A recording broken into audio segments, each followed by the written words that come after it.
Hello everyone, this is Merritt Trainboy speaking, and here in this video, I thought I would share a project that I've been working on for quite a while. What I've always been fascinated is what Thomas the Tank Engine would look like in real life. And this, what you're about to see here, is a model of that. Back in 2020, I showed this custom HO scale model of a realistic looking Thomas the Tank Engine. All this was done using a body shell that was made by SparkShots and was placed on a Hornby Thomas chassis. Although many changes have went by which I wanted to improve.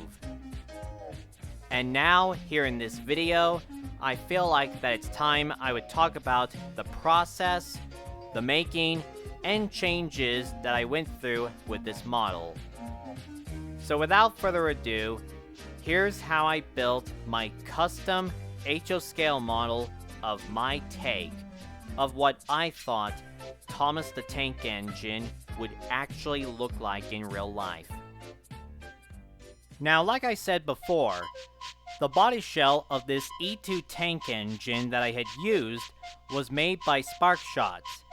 Just a 3D printed body shell that was placed on a Hornby Thomas chassis.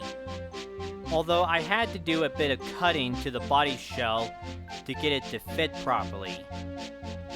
Around this time, the body shell was painted after I received it. A bit of primer was added and then its proper colors afterwards. Also at this point, you'll notice that the wheel arches look slightly different, in which I have added to this model. They were actually designed by a different user who was selling them on Shapeways at the time. Later, the red stripes have been added to the model, and a number 1 decal was printed and glued on.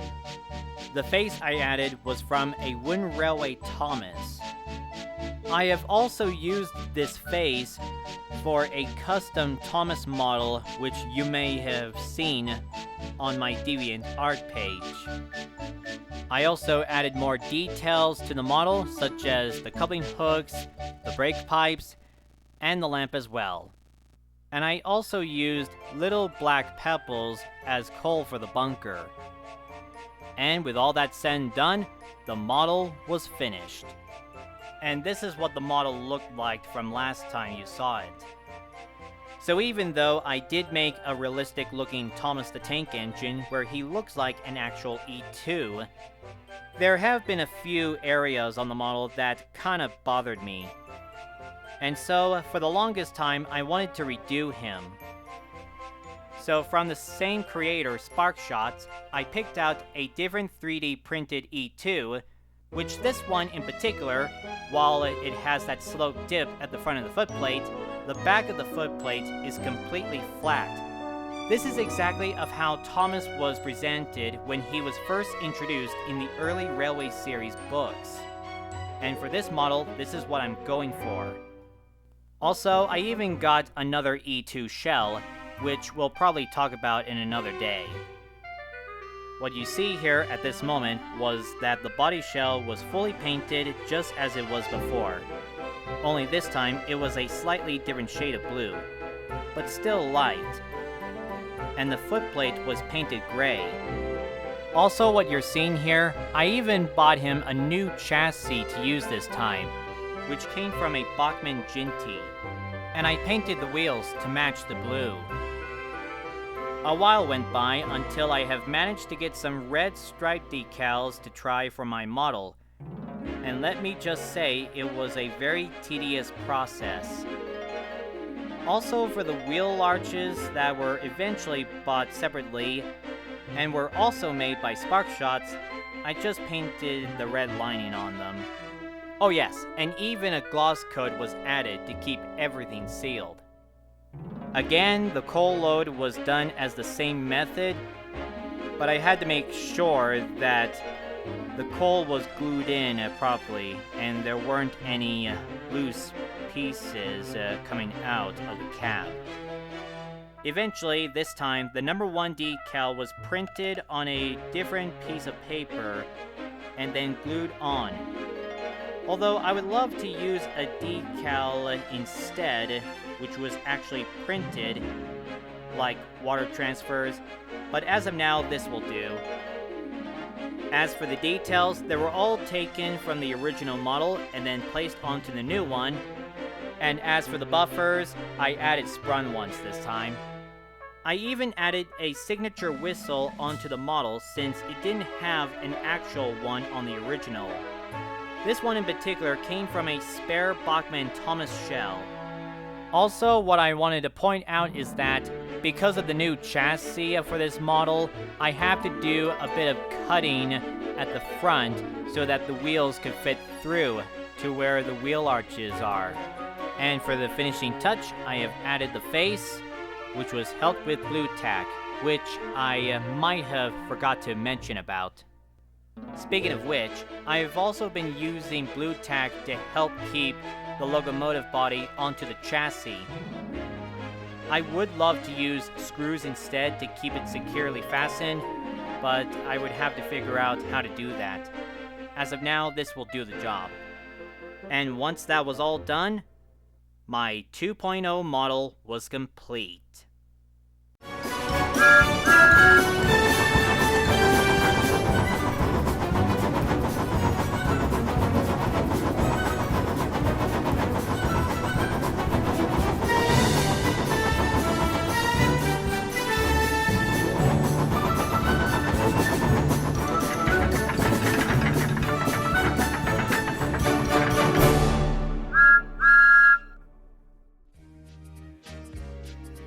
This model, to me, looks like the perfect Thomas.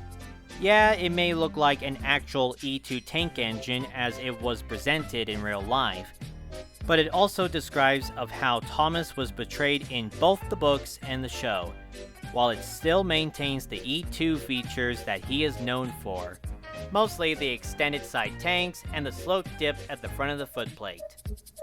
I am so happy of how this model turned out. Back then, I was happy with this, but I wanted to be happier. I have planned to make the perfect HO scale model of a realistic take of what Thomas would look like in real life. And of course, I successfully have done that. Overall, I bet this would have made as a perfect tribute or even a fitting rendition for the 80th anniversary.